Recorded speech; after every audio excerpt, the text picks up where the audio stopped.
So iron cookware has become more and more popular over the years, which is an awesome thing. And now there's like a gajillion different videos online on how to season cookware, but people still struggle. I still get messages from people every day with the problems that they're having. So in this video, I'm going to address the issues that people have once they've seasoned probably fairly successfully, but when they're trying to use their cookware and they're struggling.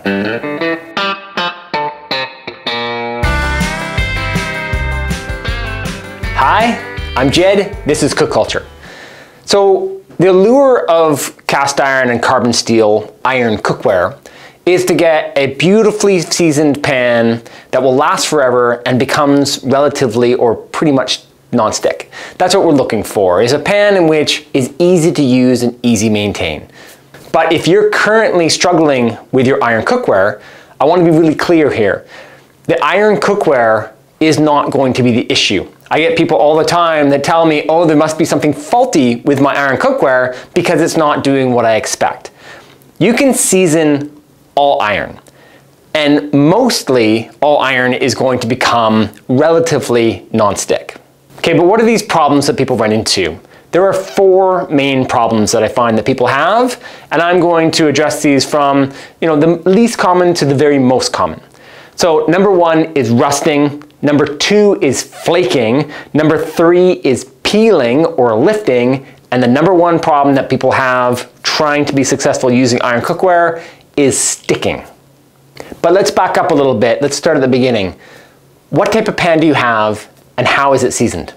Okay, so most cast iron pans, they come out of the box pre-seasoned from the factory. Cheap, expensive pans, whatever they are, mostly they come and they are black or dark brown, a brown, bronzy sort of color, and they are seasoned. This does not mean that you're going to get non-stick results out of the box, but the pan is seasoned and ready to be used.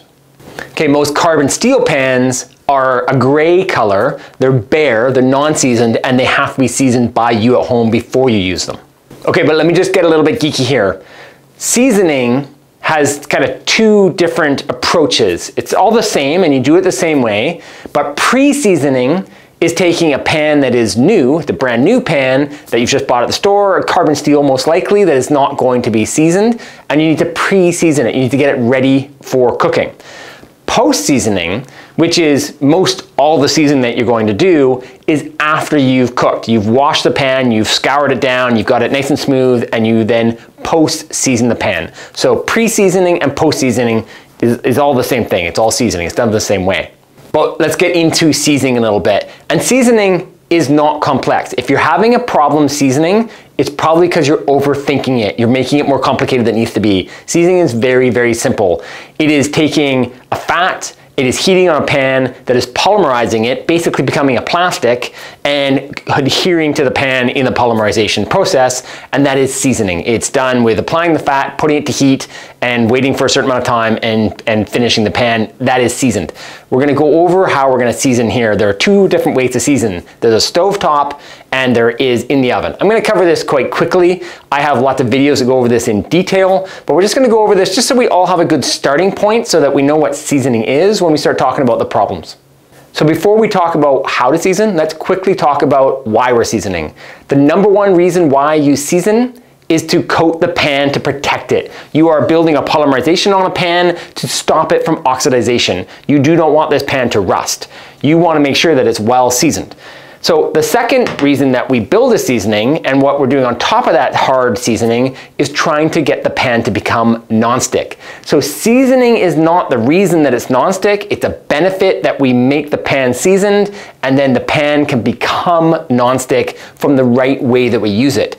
If you've created the seasoning, that does not mean your pan is immediately non-stick. So we'll do stovetop and oven. So stovetop, you want to heat the pan, and you don't want to overheat the pan. We do not want to create smoke. A lot of people think that you need to create smoke to season your pan. Smoke can be a byproduct or a result of seasoning. You can smoke your pan, but you do not need to smoke your pan. Smoke is not going to be like, aha, it's seasoned. Smoke is going to be like, aha, I burnt the oil on my pan. Seasoning can happen below the burning point, but not too far below the burning point, but you do not need to smoke your house out. So heat your pan at a relatively low heat. Give it quite a long time to preheat. So that means that you're going to put it, say your stove goes to 1 to 10, you're going to put it maybe around a 4, 5, leave it for 4, 5, 6 minutes, and add your oil to the pan. So whatever you're using for your seasoning, drop it on your pan, wipe it all around like you're trying to wipe it off, all over the pan, front and back. If you get a lot of smoke right away, stop, cool your pan, and then start again the approach so that you may be getting a wisp of smoke, a little bit of smoke, but you do not need a lot of smoke. So with the type of fat you're using, I personally use a canola oil and a grapeseed oil mix. I use it with beeswax. I actually create a paste, and I use a paste to apply. But when you're using a pouring oil, a canola oil or a thin oil works well. A lot of people use avocado oil, and some people use olive oil, lard. It really doesn't matter that much what kind of oil you use, as long as you get the results you're looking for. So if it polymerizes and it hardens, use whatever oil that works, whatever sort of fat that works. The end result is the matter, really not what you go in with. I find people are more successful on the, generally using a good canola oil or grapeseed oil, but some people are like, I only use lard. It's like, great, use lard. If that seasons, if you get a hard shell and it's actually polymerized, then you're golden. If you're creating like a non-stick finish and things are sliding on your pan, that's awesome. You got the finish you're looking for. There's no need to do anything differently. Generally though, I find if people start using lard and they don't know how to do it with lard well, they struggle more, and it's easier to get the results they're looking for using a canola oil or a grapeseed oil. But if you don't want to use those oils, try another oil and that's fine. As long as it gets to the results that we're looking for, that's what matters.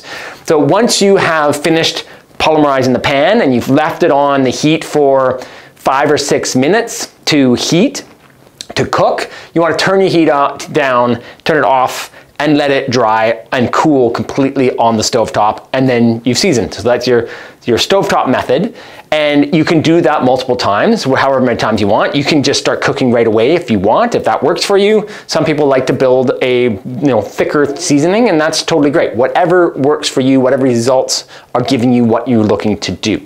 So oven seasoning, which is arguably the most kind of comprehensive way to season. You're going to get your pan more equally seasoned all over, and it's going to give you a really good solid base, is that you take your raw pan, heat it in the oven, 400, 350, 450, ovens are different. It's really about the duration. It doesn't so much matter your temperature, if it's kind of between 350, 450, even 500 if you really wanted to.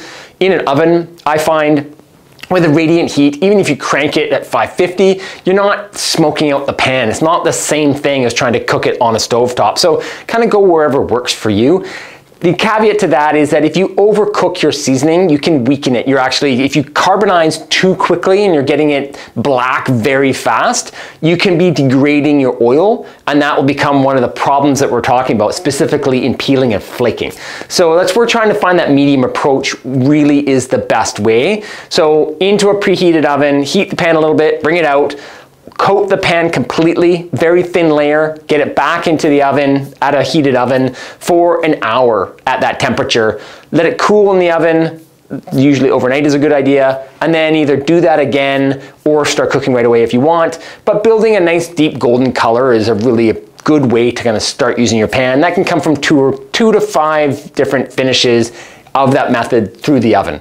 Again, I have links to all of these methods below. So, I've gone through this very quickly because I just want to make sure that we're all on the same page as we start talking about the problems. Okay, post-seasoning. Post-seasoning is the same as seasoning. Mostly post-seasoning is generally always on the stove top. Once your pan is well seasoned, you don't usually need to do it in the oven, but if you want to give it a really good overall seasoning, in the oven it works great. But mostly just on the stove top, and you post-season and it works amazingly well. You've cleaned your pan, scoured it down, done whatever you needed to do in the sink, got it on the stove, heat it the same way, nice and slow heat up, let it heat for many, many minutes, get it fully penetrated, get a little bit of oil on it. You don't always have to do the bottom, but keeping an eye on the bottom or all around the pan is a good idea.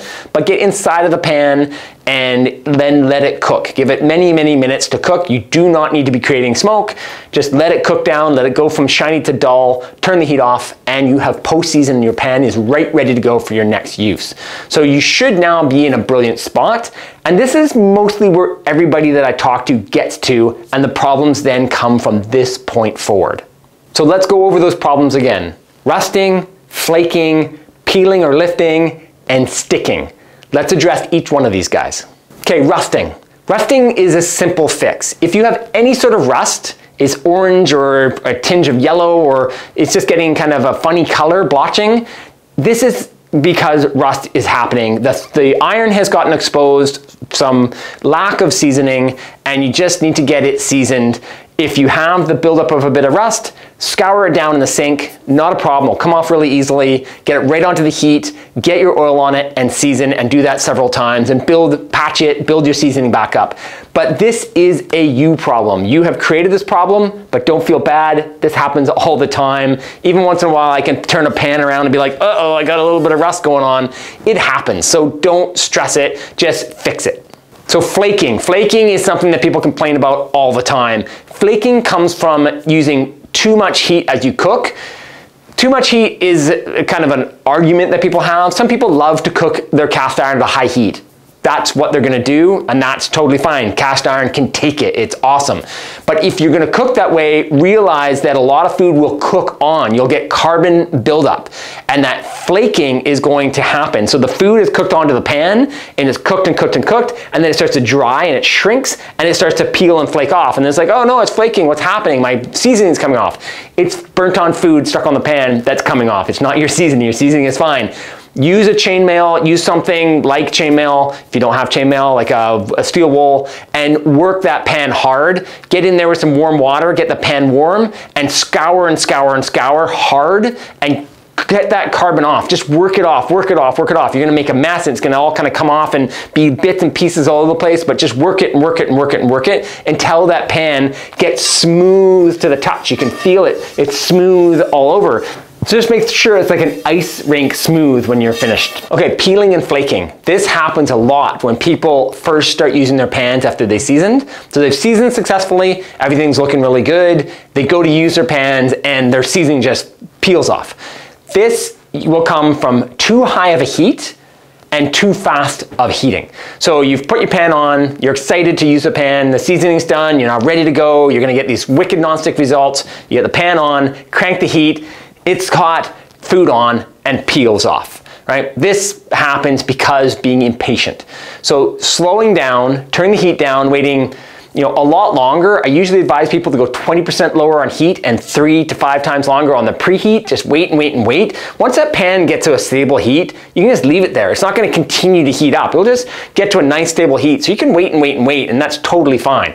So give it long time to preheat. Make sure that your food, especially when your seasoning is young, make sure that your food is closer to a room temperature when you're putting on, like eggs specifically, and you'll find you'll get a way better result. Once your pan seasoning starts to really work in and get thick and hard, and your pan's really black, and you've got a really solid built-up seasoning, then you'll find that you can heat maybe a little bit faster, and you can use a little cooler temperatures of food, and that'll work out just totally fine. But when it's new, you just got to be that much more careful. Okay, so the number one issue that I deal with every day people are talking to me, I'm not getting the non-stick results I want. So first thing to think about is Teflon and iron cookware will never work exactly the same way. You're gonna get pretty darn good non-stick results, but it will never be a Teflon pan. So if you're expecting to be a Teflon pan, change your expectations. Okay, so what happens when people are getting sticking, like full-on sticking, not like a little bit of sticking and their eggs come out, but there's a tiny bit left? That's kind of what happens.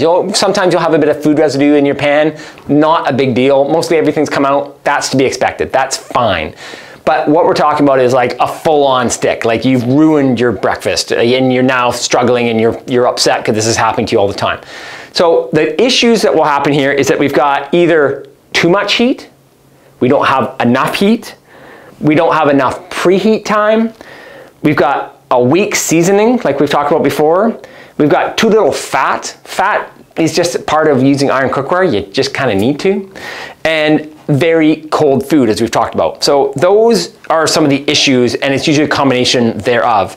But mostly what I'm dealing with is that people are overheating their pans. So that's the same way as we're talking about with peeling and lifting. But even as you go forward, just being, impatient and getting a pan, like something like so, that it comes seasoned and you're ready to go. Great, awesome. You cook with it a couple of times, you go, baby, it's totally fine. And now you're gonna do your eggs for the first time and you get a lot of sticking, right? Oh, I didn't have that when I cooked a steak and now I've got that with eggs. What's going on?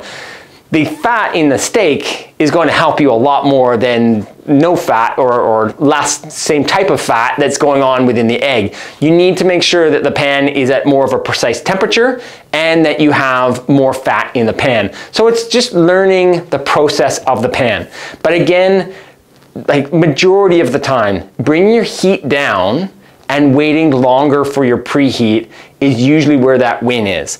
But what is the right temperature, right? How do you get just the right temperature?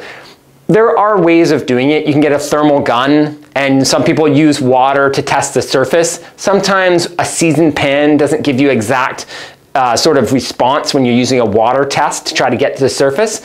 So it is really a trial and error thing. When you have a new pan and you're trying to get used to it, as I was saying, bring your heat down, give it lots of preheat time, and then try several different types of foods in the pan to try to get your results. And you will quite quickly learn the pan.